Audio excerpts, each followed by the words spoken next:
My name is William Brown. I'm the Deputy District Attorney of Dane County. Yesterday you met Andrea Raymond. Together we're the prosecutors in the case. You heard a little bit about how the process worked in jury selection, and you probably thought you were being strung along the whole time, and in a bit you were. Everyone was trying to gauge your knowledge of the case, maybe any preconceived notions you had about the criminal justice system.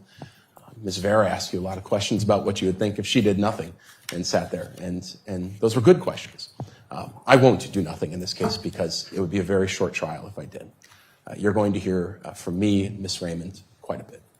Our job in a case is to present evidence. That means to call witnesses. The judge talked about what evidence is. When we think of evidence, sometimes we think of, especially a murder case. You're in a murder case. You think of the gun. And you'll get that. There'll be a gun. You'll see that. But evidence is so much more. The first thing evidence is the first thing the judge mentioned. Evidence is first the sworn testimony of witnesses, both on direct and cross-examination. When people raise their right hand and they swear to tell the truth, that's evidence. Now, you as jurors can decide whether you believe it or not. Does this person have any bias or prejudice? Do they have anything to gain by what they're saying? Do they have anything to lose? All those things are up to you. But sworn testimony is evidence. Photographs are evidence. Videos are evidence. Statements made by people involved in the case, including Mr. Halderson, are evidence.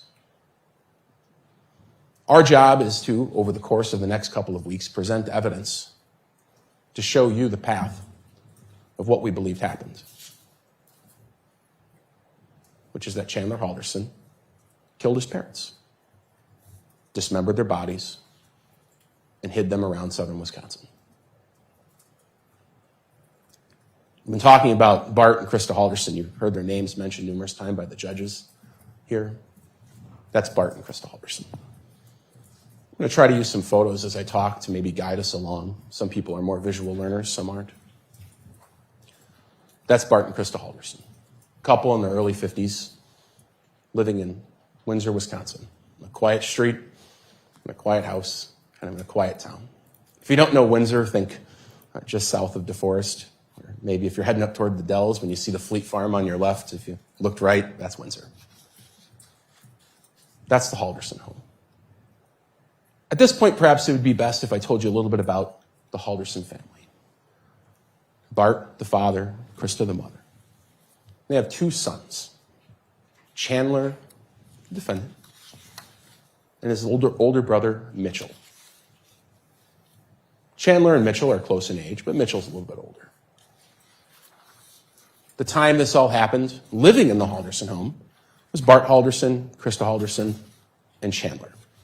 Mitchell had moved out.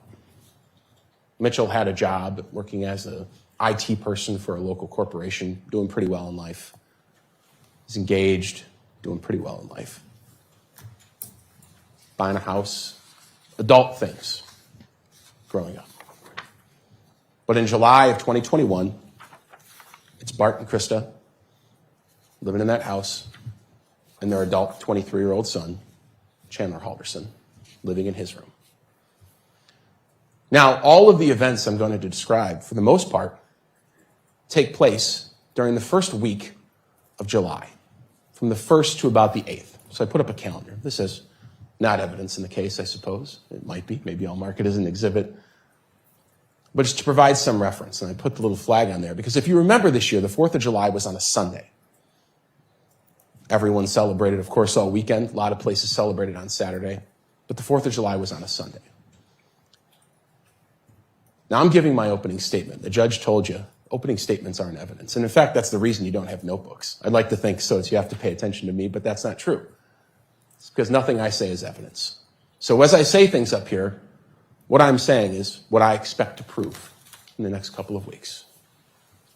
But what I expect to prove beyond any reasonable doubt is that on July 1st, 2021, somewhere between 3 p.m.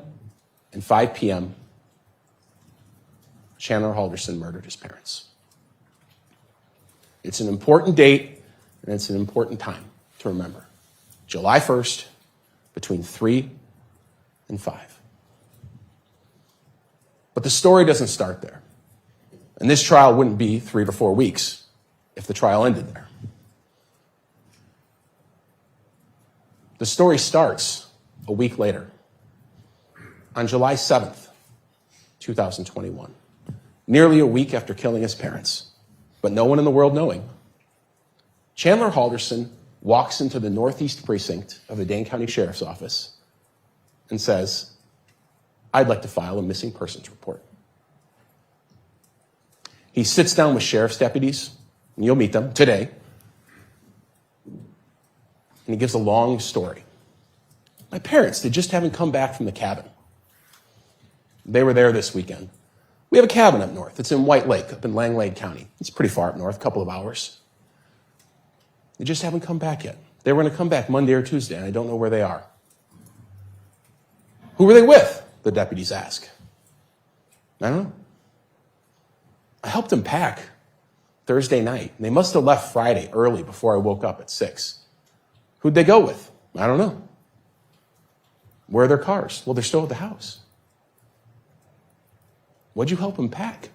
Bottles of liquor, lots of money, tools, silver bars. Why were they going up there? Some people they were fixing a window. Some people there was a plumbing issue, storm damage. The story varied. Sometimes they took just money. Sometimes they took just liquor. But over that day and the next, talking to numerous sheriff's deputies, detectives, including those detectives, he gives this bizarre story of his parents leaving in an unknown car, going to a cabin with an unknown couple, with an unknown amount of money, for really an unknown reason. So sheriff's deputies do what cops do, which is they ask him, "Have you heard from him?" And he says, "Yeah. I got a text from my mom." And he did. He showed him his phone. Made it safely. This is from Krista Halderson to Chaz. That's what his family calls him. Not Chandler. They call him Chaz. Made it safely. Can't get anything through, though. Yes, it's packed. Going to White Lake today for the parade. We'll be home Monday night, Tuesday early. I love you lots. So at this point, the sheriff's deputies don't know what they're dealing with. These folks get up there and decide, now we're going to go to the casino for a few days. We're going to play hooky. Didn't make a lot of sense. They started talking to coworkers and realized these people had never no-call, no-showed, missed work, which they both did on Friday. Did they crash their car? Did this other couple kidnap them? Where the hell are they? But what good police do, and what they did in this case, is they start looking into the people who saw them last, who were with them last, who reported them missing. And in this case, all three of those things, the person who purportedly saw them last, was with them last, and reported them missing were the same person. There's Chandler Halderson. So what the police did was started to look into Chandler Halderson. This is all occurring in the same 24-hour, 48-hour period. And what they learn about him isn't suspicious at all. He's a Madison College student, MATC. They go by Madison College now, if you didn't get the email. Madison College student. He's about to graduate. He's studying renewable resource engineering, kind of a hybrid IT degree with solar panels, things of that sort. He's about to get a certificate. But things had looked bright for him. He'd recently been working at American Family Insurance. He's working from home like most of us the last couple of years. But he's working a good job at American Family Insurance. And not only was he working a good job, Chandler had just gotten a better job. He got hired at SpaceX. He was about to embark on a career that people in the IT field could only dream of. He's planning to move to Titusville, Florida. That's where SpaceX operation is, down in Florida, with his girlfriend. They'd rented an apartment. They'd bought a car. And not only was this not someone who was antisocial, he was pro-social. He was working with the Madison Police and the Department of Natural Resources on their rescue diving team. He was a scuba diver, working with the police. The only thing that was a bit odd is he'd recently suffered a head injury. Fallen down the stairs, had terrible concussion, was unable to move for the most part, had to wear a neck brace. He was permanently, perhaps injured. All of those things threw police off from thinking it was Chandler. He had anything to do with this. And at that point, for all they knew, as sad as it is, Bart and Krista and an unknown couple were crashed into a ditch somewhere between here and White Lake, Wisconsin, dead from a car crash. So they started looking. Deputies are sent up north. The Langlade County Sheriff's Department is searching a cabin. No one had ever been there. It didn't look like anyone had been there at all in years. It was run down. The grass hadn't been mowed. There was no food in the refrigerator. No one had been there. So the police expand their search, and they start talking to not only just Chandler, people about Chandler. They start talking to people who were with Chandler that weekend. Specifically, they talked to his girlfriend, a young girl named Catherine. She goes by Cat. And Cat says, I was with him like all weekend. We had a normal 4th of July weekend. We went out to my family's farm. We got a farm. There was a pool. We ate dinner. Chandler was having the concussion issue, and he couldn't really move his legs, and so he asked to use their pool the next day because he thought that was good therapy. So the police, what do they do next? They go talk to the person who owns the farm. And they say, was Chandler out here? And she goes, yeah, he was out here on the 4th of July. But you know what? He showed up the next day by himself. He showed up the next day by himself. I told him he could come back anytime, as we just say to people, not expecting they're going to roll into your house the next day. She says he was acting bizarre. Said that he had a doctor's appointment and they'd given him some bad news that he was going to lose his job at SpaceX because he couldn't travel. He couldn't attend orientation to start. And she goes, he asked to use the pool. And of course I said yes. This woman will testify, and she'll tell you that she sat in her house for a while, perhaps a bit weirded out that someone had just shown up at her rural farm. But she let him have his space.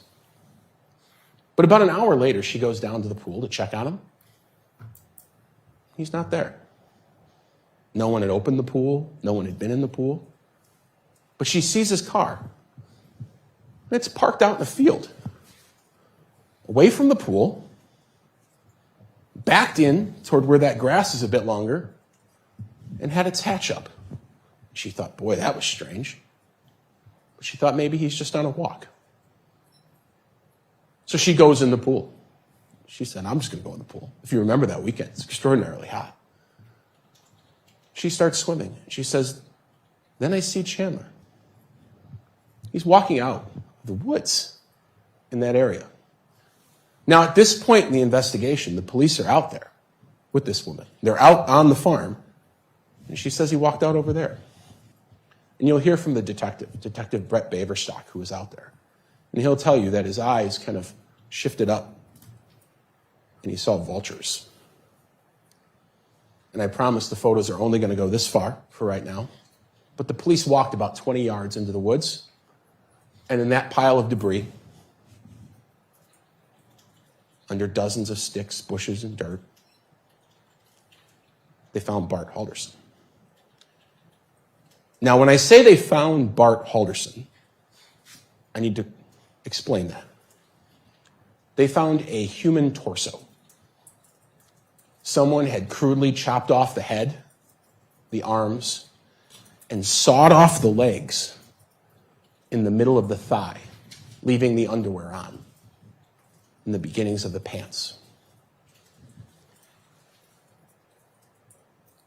They removed the sticks and brush over a course of a few hours. They brought out doctors from the medical examiner's office to make sure everything was done appropriately.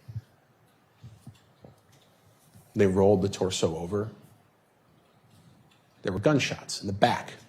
This man had been shot in the back and chopped up.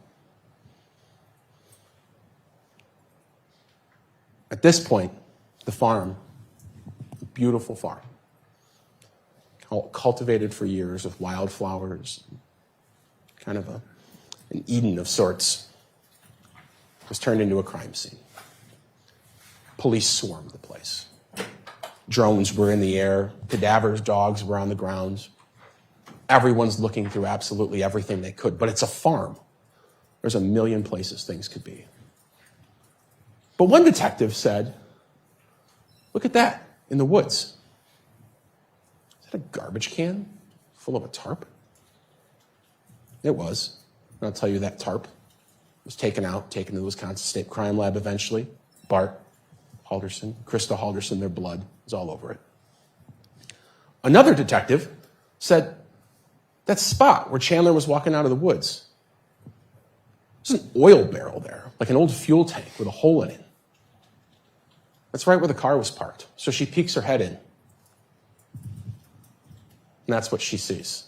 Broken saw blades, hand saws, scissors, tree loppers, all of them tested by the state crime lab, all of them covered in human flesh and blood of Bart and Krista Halderson. The farm was searched extensively, and I'll tell you that some months later, things were even continuing to be found. Up to this fall, in October, the homeowner, the person who owns the farm, was tearing apart a barn, trying to clean it.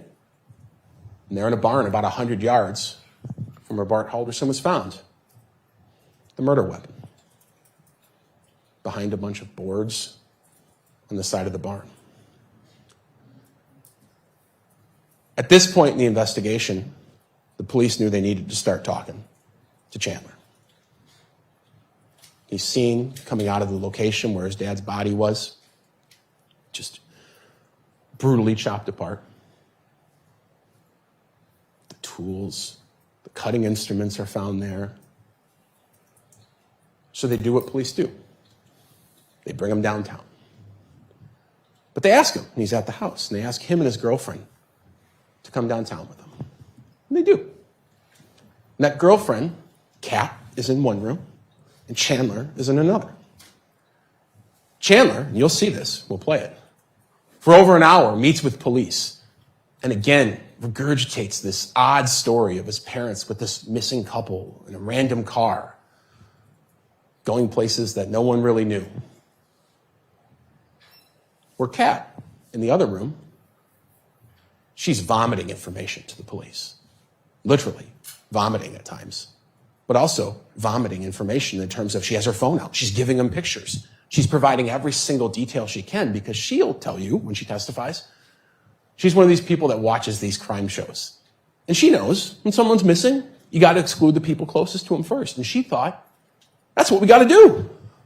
Chandler didn't have anything to do with this. I didn't have anything to do with this.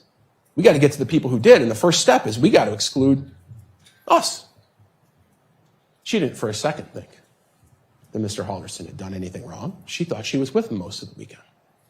And I'll tell you right now, Kat did nothing wrong. Kat was an unknowing, unwilling accomplice to some of this, but she did absolutely nothing wrong. And she'll tell you, she liked Mr. and Mrs. Halderson. There were the normal disputes you'd have with your boyfriend or girlfriend's parents. Maybe you want to go out a lot and they don't let you. Maybe you want to hang out more than they don't want to. But she liked him. Her phone is full of messages between her and Mrs. Halderson. Friendly in all respects. Kat meets with police not just once, but multiple times. And in one of these meetings, she says, you know what was weird? Is this weekend, when I was with Chandler, while his parents were at the cabin, I left the house early one day, on Saturday, in fact, Saturday, July 3rd. And she says, he told me he was going to do chores that morning around the house. But when I looked at my Snapchat, I saw his location was in a weird spot. If you don't know, on Snapchat, you can set it up so that other people can see exactly where you are. A GPS tracker on you at all times, if you will. Chandler had that set up with his girlfriend. And she goes, it was so weird where he was, I took a screenshot of it on my phone. And that's what it showed. Chandler was saved as hubby in her phone. That's perhaps a term of endearment between two folks dating in their 20s. But she said, at 8:58 in the morning, when he was supposed to be doing chores on Saturday, July 3rd, I thought it was strange that he was in what appears to be a forest on the banks of the Wisconsin River near Prairie du Sac. The police took that. They identified immediately where that location was, just based on looking at it. That's a bridge. Couldn't be hard. Out they go. The drones go up, the dogs go out, the search team starts searching. Very quickly, and I promise this is as far as the photos will go, they find the remains of Krista Halderson. Now, when I say Krista Halderson, I have to qualify that as well. We found her legs. One complete leg, then somewhat farther away in another bush, a foot, a thigh, but the same pattern. Crudely cut apart with appears to be handsaws, axes, things of that sort. No more of Krista Halderson that's identifiable to her will ever be found. She's just those two legs.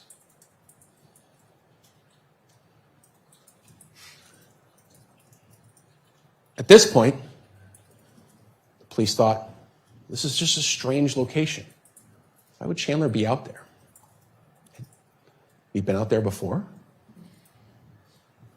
they started talking to people, including girlfriends of his in the past, friends of his, and they say, yeah, Chandler really liked this location out on the Wisconsin River. He'd go there all the time. It's where he'd go swimming. When his friends came into town, that was the secret swimming spot. And one friend even said, you know what? Last year he sent me a picture while he was out there. Kind of shirtless, hanging from a tree with a machete. I don't know. Didn't have a lot of significance at the time when the police saw it, but eventually someone realized the tree looks unique. Interesting V pattern right there. The hollowness of the tree as it goes down. The way in which 5 of those branches branch off. And eventually one of the detectives realizes why. Something clicked. It was the exact location he ditched his mother's remains.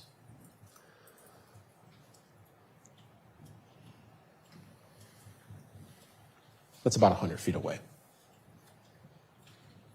So obviously, it shouldn't come to anyone's surprise, at some point Chandler was arrested. In fact, he was arrested on July 8th, 2021. When you're arrested for a lot of crimes, you go to jail, you get booked in, and not much more happens investigation-wise after that. They have what they need. But of course, that's not the case in a murder investigation, especially something like this. So Chandler is taken to jail, and the police start searching. When I say searching, you're going to hear about searches of the house, searches of this farm, searches of this property. You're going to hear about searches of landfills and ponds and ditches all across Dane County. But one of the things they started searching was, what was this guy doing on his phone that weekend? And oddly enough, most of what they found was nothing. Either Chandler hadn't Googled anything all weekend, except for the 8th, or he had deleted his search history. You'll never know. But remember, he was arrested on July 8th, taken to the police station, and that's where they told him, hey man, we know what's going on. So meaning, while he was still on his phone on July 8th, he was still telling everyone his parents were missing. Not just the police. This kid was standing in his front lawn giving media interviews to all the local media outlets about the cabin and the unknown couple and the unknown car. He was going door to door in his neighborhood. My parents are missing. Can you help me out? Do you have any security cameras, by the way? And you'll hear from these neighbors. Some of them were so weirded out by what was going on that they secretly recorded those conversations. One of them, you'll hear, was a man who'd only been retired as a detective with the City of Madison Police for about a month. He recorded his conversation with Mr. Halderson. But while he's doing this that morning, what's he Googling? This is what he's Googling. Body found, Wisconsin. Woman's body found, Wisconsin. Wisconsin dismembered body found. We'll come back to the next two. Dead body found in Wisconsin. Body found in Milwaukee River. He's searching for whether they found his parents. And you'll hear in this case, he's starting to search because he's starting to get worried because the amount of police in his neighborhood has been ramping up and up and up because unbeknownst to him, they're finding his parents' remains. And you'll hear that while this is going on, while he's Googling these things, he's frantically calling police officers. Hey, why are there more cops in my neighborhood? Calls this guy, Brian Shunk. He records him. What's going on? There's more cops. Did something happen? Did you find something? The middle ones, State versus Peter Capuzzo. Probably means nothing to everyone. It meant nothing to me when I first saw it.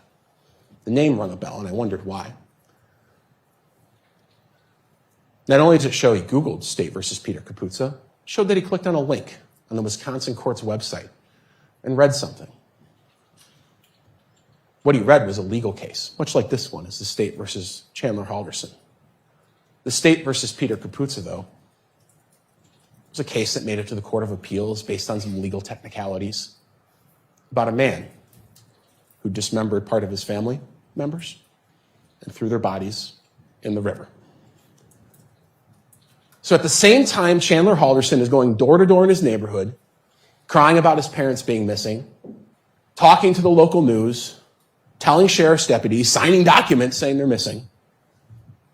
He's conducting legal research to get himself out of today, so that today never happens. Now, when I started with that calendar a while ago, and I said the police were initially thrown off because of one thing, and that was this text message from Krista. And it's real. I'll tell you, that text message is in all the search warrant returns from U.S. Cellular. It's on the phone that we were able to search. We're not able to search every phone, but some of them are. Made it safely. Can't get anything through, though. Yes, it's packed. Going to White Lake today for the parade. Be home Monday night, Tuesday. Love you lots. Sent on the 4th of July. So the police started looking into that. And the first thing they found was White Lake. Their parade was on July 3rd. Remember, the 4th of July this year was on a Sunday. So everyone celebrated on Saturday. So they started thinking, well, how the hell did this message get sent? So they searched the Halderson home where Chandler was. And in the garage, under a shelf, in a shoe, wrapped in aluminum foil, was his mother's phone, along with her driver's license.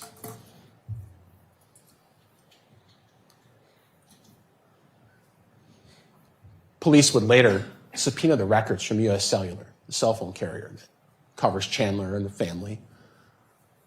And they would look into what cell towers were being used when that message was sent. If you didn't know, all of you probably have cell phones. At any time, your phone is pinging off of different cell towers.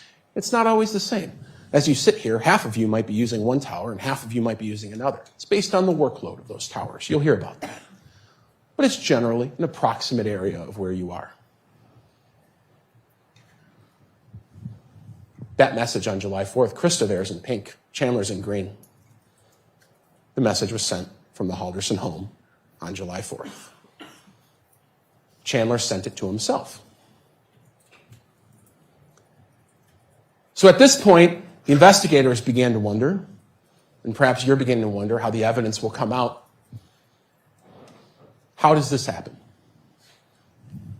How does this kid, with everything in the world going for him, promising new jobs, school, a girlfriend that loves him, willing to move across the country for him, or even physically, a kid who just suffered this major concussion, was unable to use his legs for the most part. How does this happen? And what you'll learn, it happens because none of these things are true. He wasn't going to Madison College. He wasn't studying renewable resource engineering. The people at American Family Insurance, they'd never even heard of him. There's no indication he had ever even applied for a job, much less had any job at SpaceX. The apartment he told his girlfriend he'd rented and the car he'd bought, none of that was real.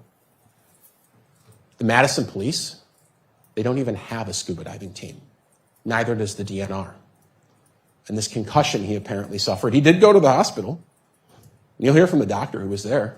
He said, yeah, he came in, he reported that he hit his head, falling down the stairs. I diagnosed him with a mild concussion. Gave him a neck brace on the way out, told him he could use it if he needed it. But none of the things that Chandler reported to other people, the leg weakness, his inability to move, drive, travel, none of that was real. And given what you're going to find out in this case, you may conclude at the end of it, he never suffered any fall at all. What you may conclude is that it was all made up. Now, police started looking into all of these lies. Because how does a person who looks so promising, was able to convince so many people of his success, how are you able to keep this up? How are you able to catfish your family, your girlfriend, your brother, your friends? And they started to find things around the Halderson home in the email accounts of Bart and Krista Halderson, in the email accounts of Chandler Halderson. When they talked about American Family Insurance, the first big lie Chandler was making up, again, the people at American Family Insurance, you'll hear them testify, they're directors of human resources. You never worked there, never worked for any of your affiliates, never worked for any of the companies that are associated with them. Chandler had been claiming to work there for a year, but he never had any money. And his father was an accountant, so his father would ask him questions pretty much daily. Why don't you have any money? Why haven't you paid any rent? And Chandler spun an amazing web of lies. First it was, well, I'm a salary guy, but they were accidentally paying me hourly, so they just held my paychecks until they fixed it. Then it was, I gave them the wrong direct deposit info. Then it kind of shifted eventually. And he said, well, they were going to pay me, but now the amount is so much, they got to pay me so much money that when they deposited in the bank, they thought it was fake. And police started to find emails like this. This from Tom Selznick, a guy at American Family Insurance in Northeast, remote human resources guy, describing this. You're registered as salary, but you're making hourly. And these emails would go back and forth with Chandler and the HR person, and eventually he'd forward them to his father. But in the way a parent looks at their child as maybe telling the truth is not the way that you as jurors have to look at this. You, like the police, maybe have to take a more critical look at emails like this. And for one, notice, why is the guy who works at Human Resources at American Family Insurance using a Proton Mail generic email address? Why is the guy who's the Human Resources manager spelling the word resources wrong, saying he's the Human Recourses manager? It's comically fake. He emailed himself back and forth, trying to explain why he didn't have any money, and he forwards it to his dad. Now here's where the story gets maybe a little more complex. Having a fake job solves a lot of riddles in your life. No one's hassling you to get a new job. No one's hassling you to do chores all day. The problem is, if your dad works from home, if he was an accountant, for instance, which he was, and which he did, you actually have to wake up early every day and go to work. So there he was. Messages between Bart and Chandler. Hey, are you up for your meetings? Yeah. Over and over again. So Chandler woke up. But he had nothing to do all day because his job was pretend. And so he sat on his computer playing video games. And I'm not against people playing video games. I'm a guy myself. People play video games. But video games, if you don't know, and some of you are of an age where you do, and some of you are of an age where you don't, are a much more social thing than they used to be. When you play video games, you don't just sit on Nintendo 64 and play Mario by yourself. You're playing role-player games with people from around the world. And who's up early in the morning when Mr. Halderson had to wake up to attend his fake work meetings? People in the military who are stationed overseas. They speak English, they're American, but they're on a different time schedule. They're on his time schedule. Most people here probably play video games at night during weekdays. But every day, Mr. Halderson was able to wake up and find a group of friends to play video games with online, one of which was stationed in Germany. This friend was a guy named Andrew Smith. Now, Mr. Smith, Mr. Halderson, became kind of best friends. They would talk all the time. They communicated in this video game all the time. And Mr. Smith, he'll testify, he's coming up here, lives down south, he's back in the US. He'll tell you that Chandler really liked an SKS rifle when they'd play some of these shooting games. It was just something he liked. Not a big deal. There's nothing wrong with that. But this past summer, about a month before the murders of Bart and Krista Halderson, this online friend, Andrew Smith, comes to visit Mr. Halderson and stays at the home with Bart and Krista. This is a picture of Mr. Smith in that perhaps crudely designed yellow shirt. That's Mr. Halderson. It's the only photo we have of them on that visit. You'll learn that Mr. Smith had gotten out of the military. He was done with it. But you also learn that he really likes guns. Like, he really likes guns. And he knew his friend liked SKS rifles. So when he visited him this year in June, he brought with him a gift. The SKS rifle that was found about 100 yards from Bart Halderson's body. Now, you'll meet Mr. Smith, and you'll probably concur with me after meeting him. He's not really probably a paperwork kind of guy. And so when he gave the gun to Mr. Halderson, he wanted to document that he transferred the gun. But he wasn't going to fill out any paperwork. So he just took the serial number of the gun, he put Mr. Halderson's driver's license next to it, and snapped a picture on his phone. There's a clear picture of that. But that serial number matches the gun found in the barn 100 yards from Bart Halderson's body. And before Mr. Smith left, he decided he would gift his friend something else, which was about 400 rounds of high-powered ammunition.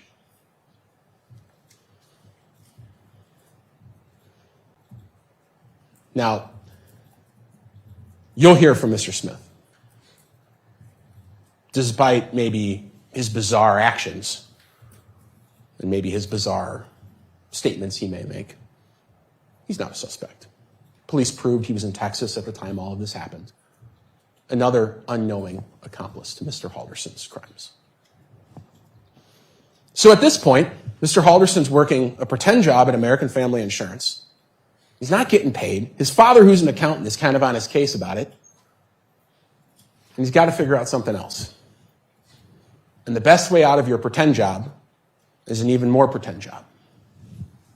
So around May, going into June of this past year, American Family wasn't going well. So Mr. Halderson decided to get a new job.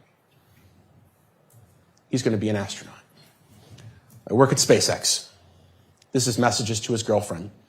I have a good feeling about SpaceX. I have a follow-up interview for Florida tomorrow. Shoot, sorry, I got the job. I have training next week over the computer and leave June 11th and start June 14th.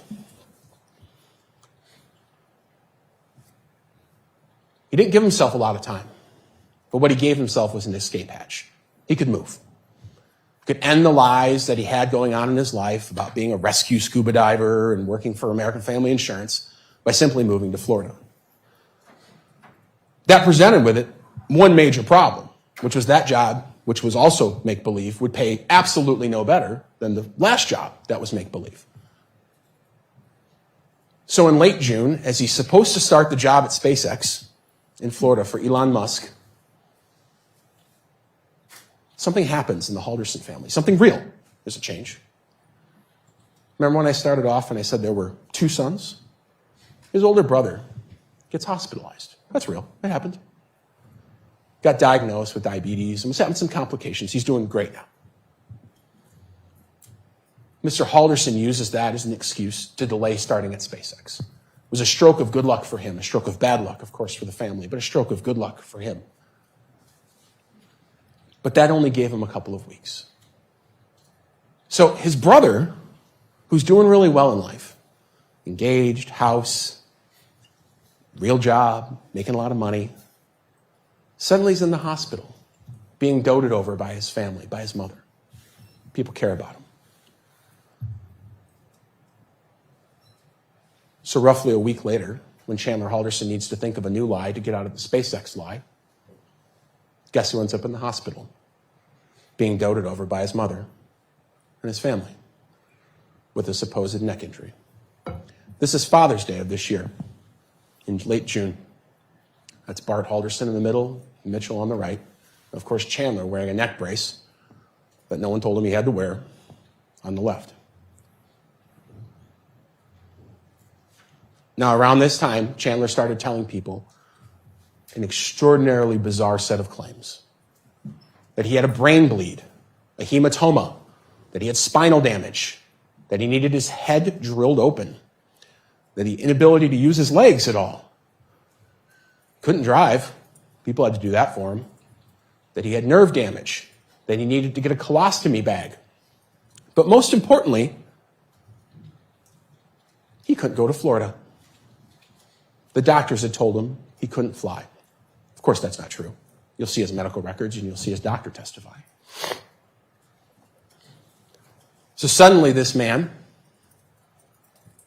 who was, for all intents and purposes, disabled, was being doted over by his family. People were making him meals. You'll see notes his mom was leaving for him. Call this neighbor if you need anything. She'll help you out. Couldn't drive, couldn't work, couldn't do chores. Now, a bit of a preview and a fast forward. This guy who was wearing a neck brace nearly every day in late June 2021 would have no problem just days later carrying large bags of ice out of gas stations to chill his father's cut-up body in a freezer. And you'll note, no neck brace. And in fact, you'll note in this case, Chandler Halderson has never seen a neck brace again after July 1st, 2021, when he kills his parents. So the job lies are over for Chandler in his life. American Family Insurance, don't worry about that because he got this new job at SpaceX. In SpaceX, I can't go because I'm hurt. It was a perfect scenario. But there was one last lie that Chandler had to get out of. And that is he had told everyone he was going to MATC for college and that he was about to graduate. And you'll hear there's a hint of truth to that he was going there at one point. In fact, there's a hint of truth to all of these lies. He did go to MATC for like a semester. He failed out. But he wasn't going there anymore. And the parents were starting to grow suspicious. And we knew this because when we searched the house, we started to find notes on Bart Halderson's desk. Bart Halderson was one of these guys who prints his emails. I don't know if any of you print your emails, but some people, they get an email and they print it out. That was Bart. And we find one. It's an email between Bart and Krista, detailing a conversation that he had had with Chandler's advisors at MATC. He was supposed to meet with someone else, so we met with this guy, Daniel Spieth. Chandler's going to get a solar certificate. He wasn't. He's registered for fall classes. He wasn't.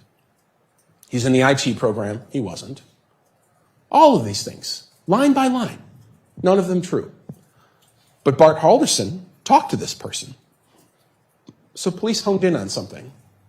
That line. When I talked to the advisor, he sounds just like Chaz on the phone. And he gives this number.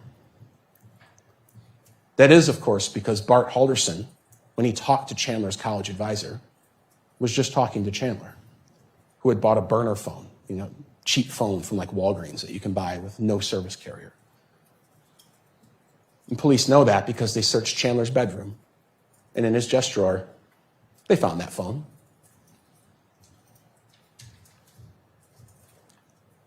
Now, this kept going. The lie about going to MATC or Madison College was the most extensive.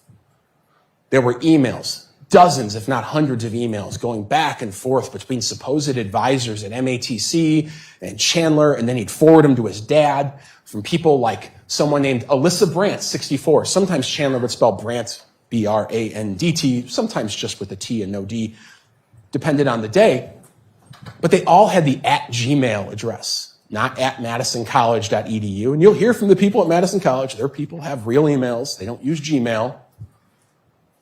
But it was over and over again. Alyssa Brandt was one of them. You heard about Daniel Spieth, also @Gmail. There was someone named Aaron Hoover, also @Gmail.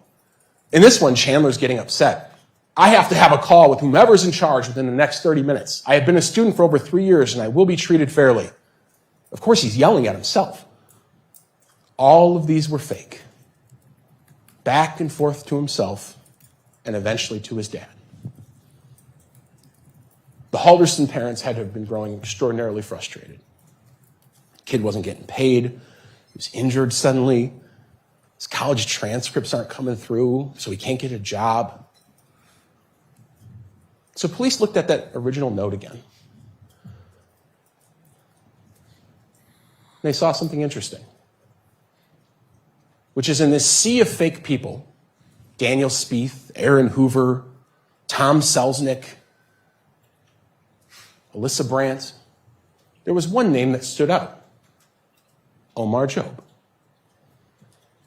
And that name didn't stand out because it was fake. It stood out to the police because it was real.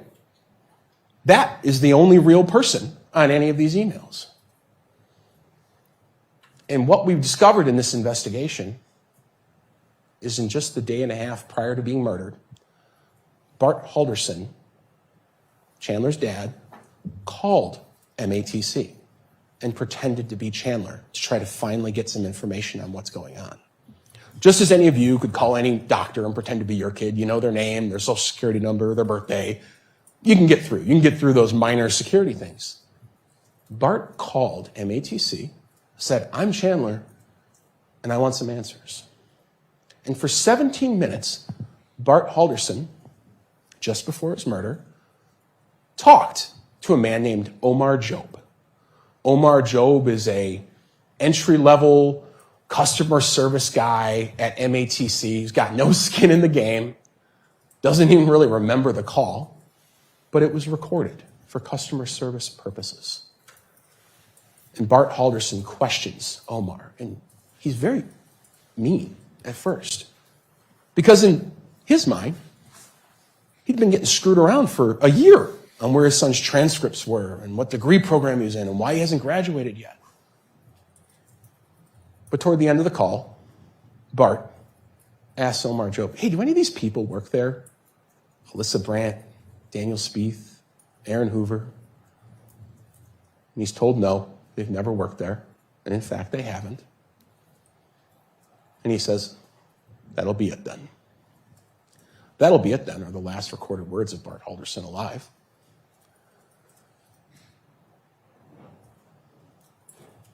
Bart Halderson, shortly after that, sends a text message. Text message that ultimately sealed his fate, which was a text to his own son. And it says, I spoke with Omar Jobe.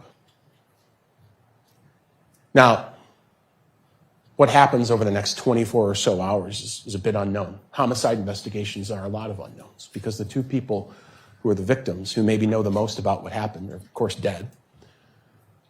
But there's not much verifiable information that happens over the next 24 hours.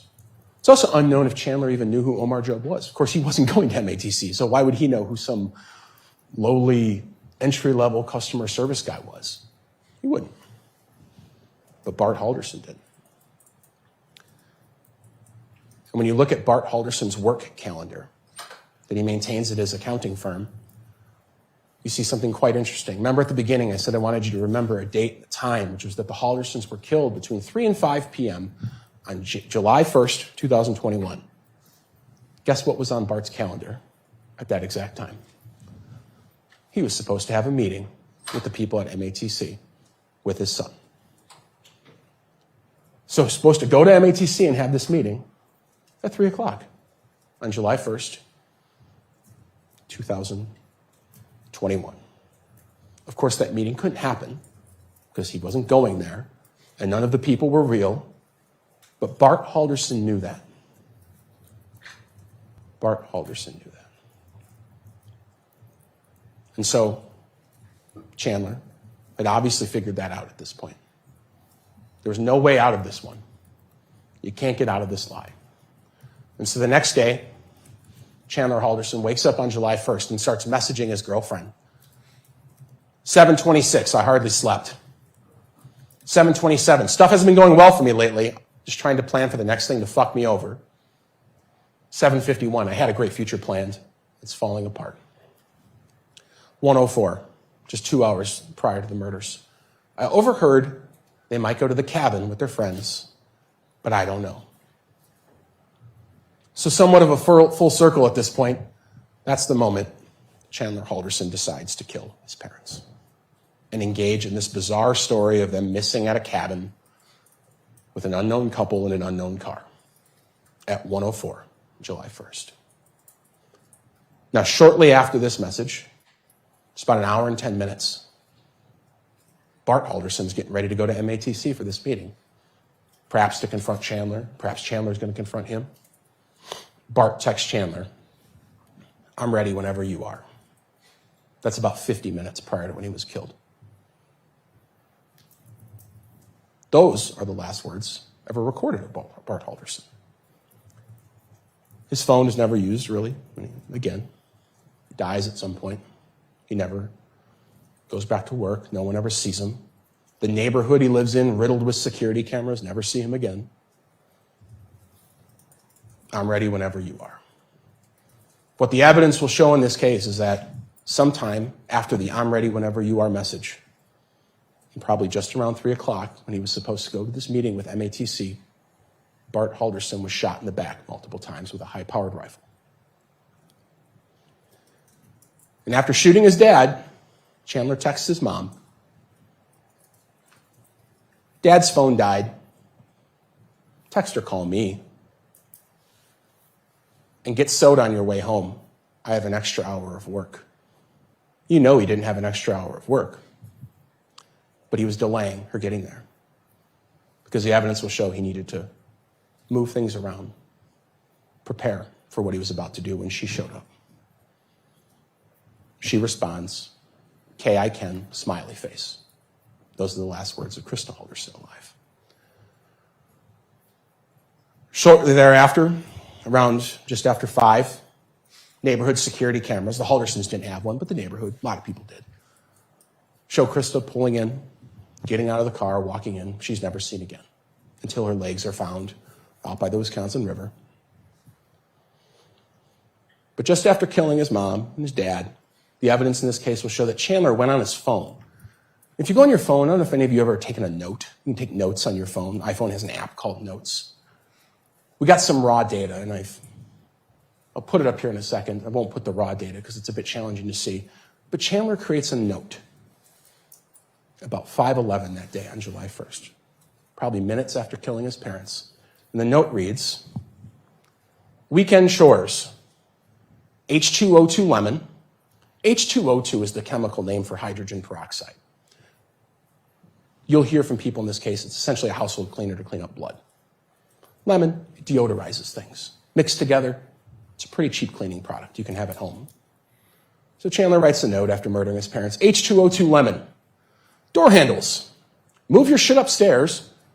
Get a job. And clean the floor." He then does just that. Spends the afternoon cleaning the house, eventually jumps in the shower.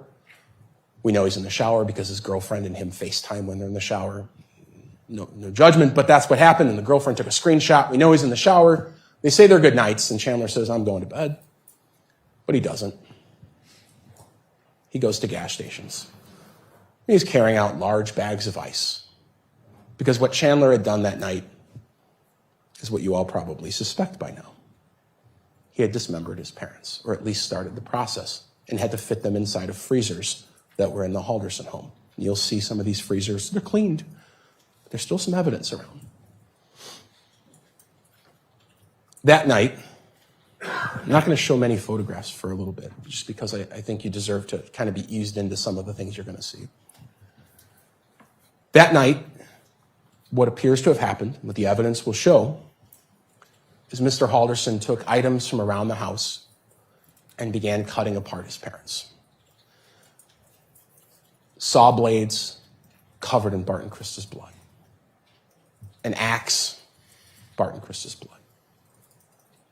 Hand saws, things of that sort, covered in Bart and Krista's blood. He cleaned the house as best he could, and you'll hear about that. But still, blood spatter found of Bart and Krista's blood around the house. And he had a plan. It wasn't a well-thought-out plan, but he had one. And that was he was going to burn the remains in the family fireplace there in the house. So it's July 1st. And if any of you remember, 4th of July weekend's pretty hot this year. People in the neighborhood thought it was a little bit weird that so much fireplace was going on. They smelled stuff. One person, this neighborhood's full of retired cops, but one retired cop said, "I smelled like a barbecue, smelled like a pig roast. And he said that just not knowing what it was at the time, talking to the police. And that night, a neighbor who had a security camera behind the Halderson home, way far away, was able to catch something. Because it was pitch black at night, it was able to catch just a little glimpse of all the windows in the Halderson house. We have an expert that's going to come in who works with video and light analysis. And he's going to tell you, he was able to figure out which window that was. And the window it was that he was looking at in that camera footage that kind of just piqued his attention was the window by the fireplace. And for many hours over the course of that night, the light flickered, came on, died down, on, down. But in the early morning hours the next day, he'd been up all night doing this. Because you'll learn, you really can't burn human remains. Your home fireplace is not going to get hot enough to do that. It takes an extraordinary amount of heat. If you go to like a crematorium, you're inducing it with oxygen, chemicals, not a residential fireplace. But eventually, in the middle of the night, the fire started going well. It appeared that air was being pumped into it, and you'll see when they searched the Halderson home, there was in fact a fan found right next to the fireplace, next to a tape measure, trying to make sure the remains were the right size as they went in the fireplace. But that light at one point grew and grew and grew, and it got very bright in one room. And then all of a sudden the kitchen light came on, and then all the lights went out.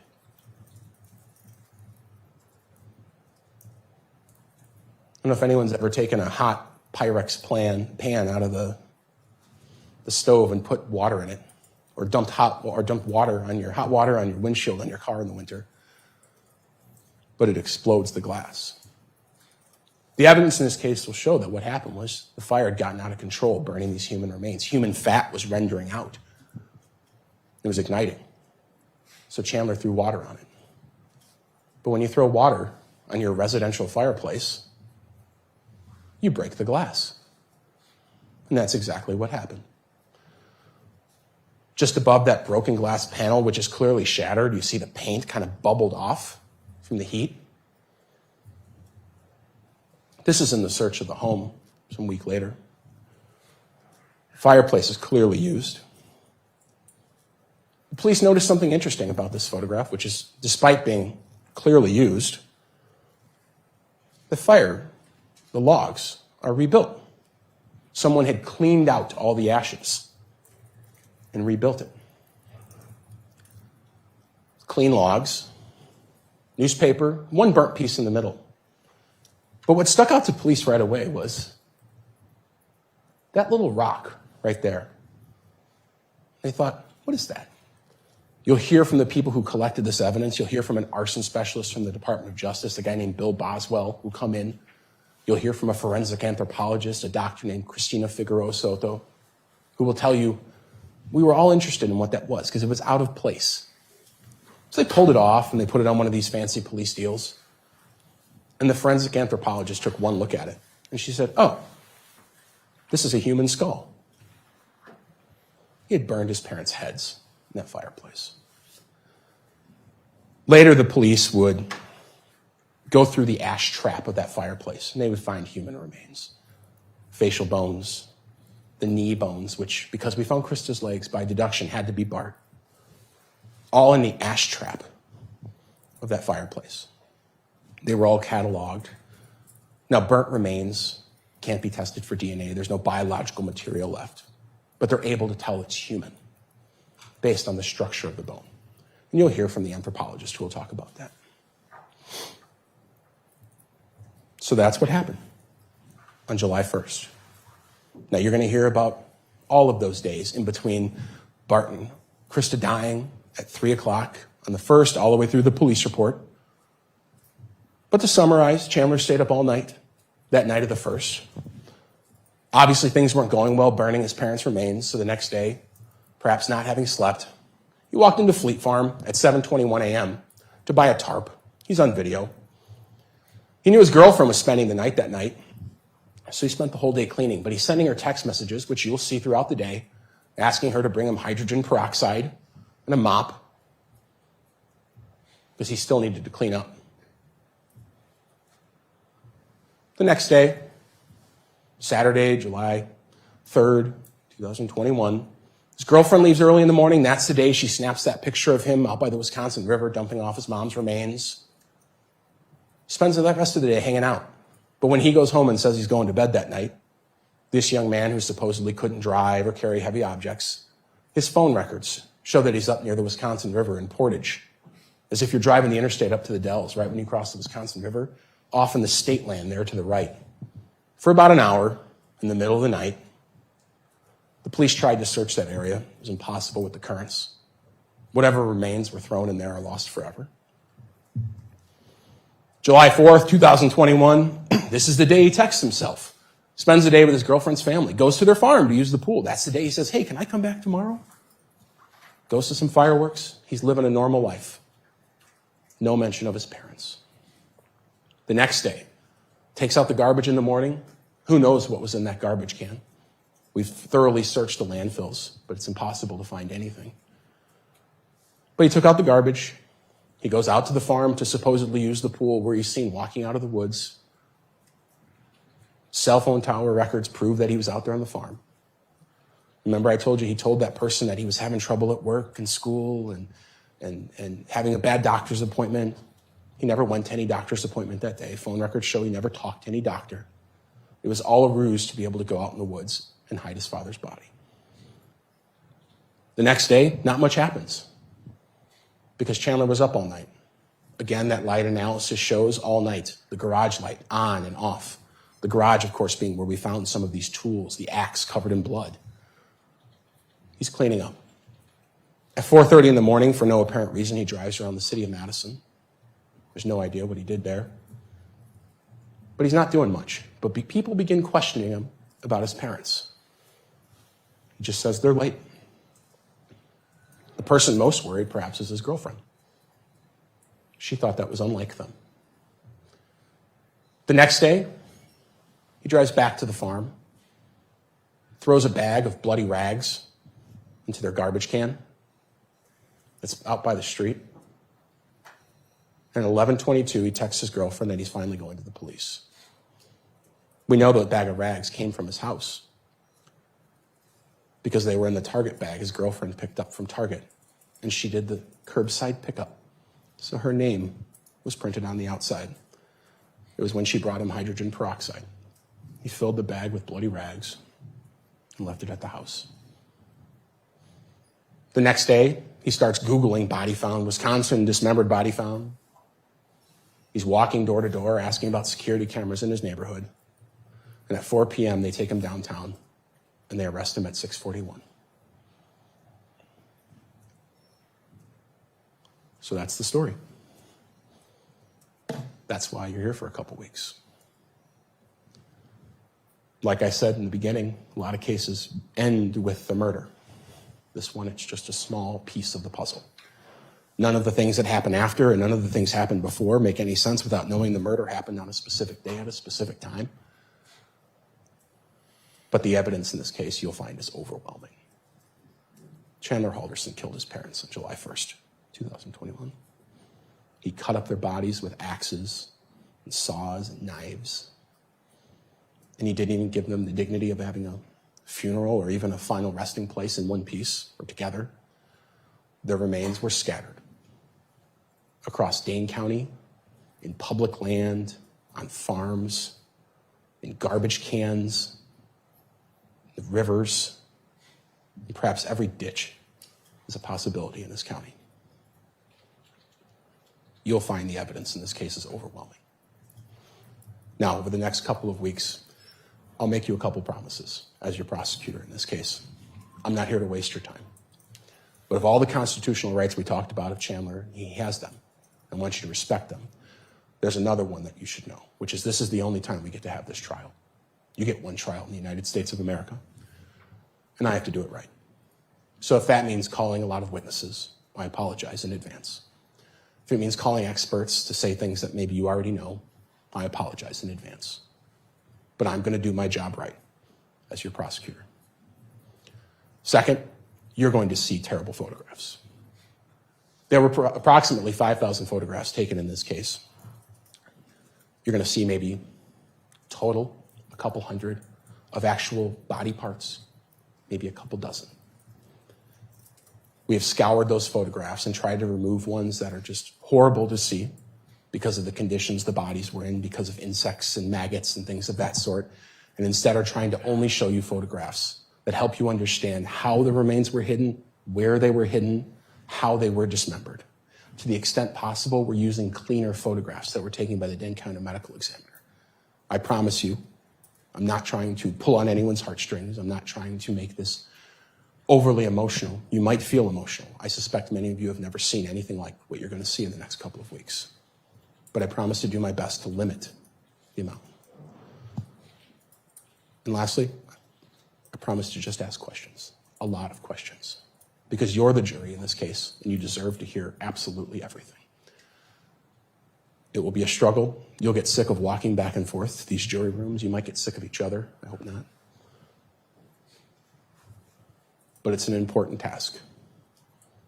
What happened here shouldn't happen, but it did. And so in a couple weeks, when I stand up here and Ms. Raymond stands up here, I'm going to ask you to deliver a verdict of guilty, to finally bring some much-needed truth to Chandler Halderson. Thank you.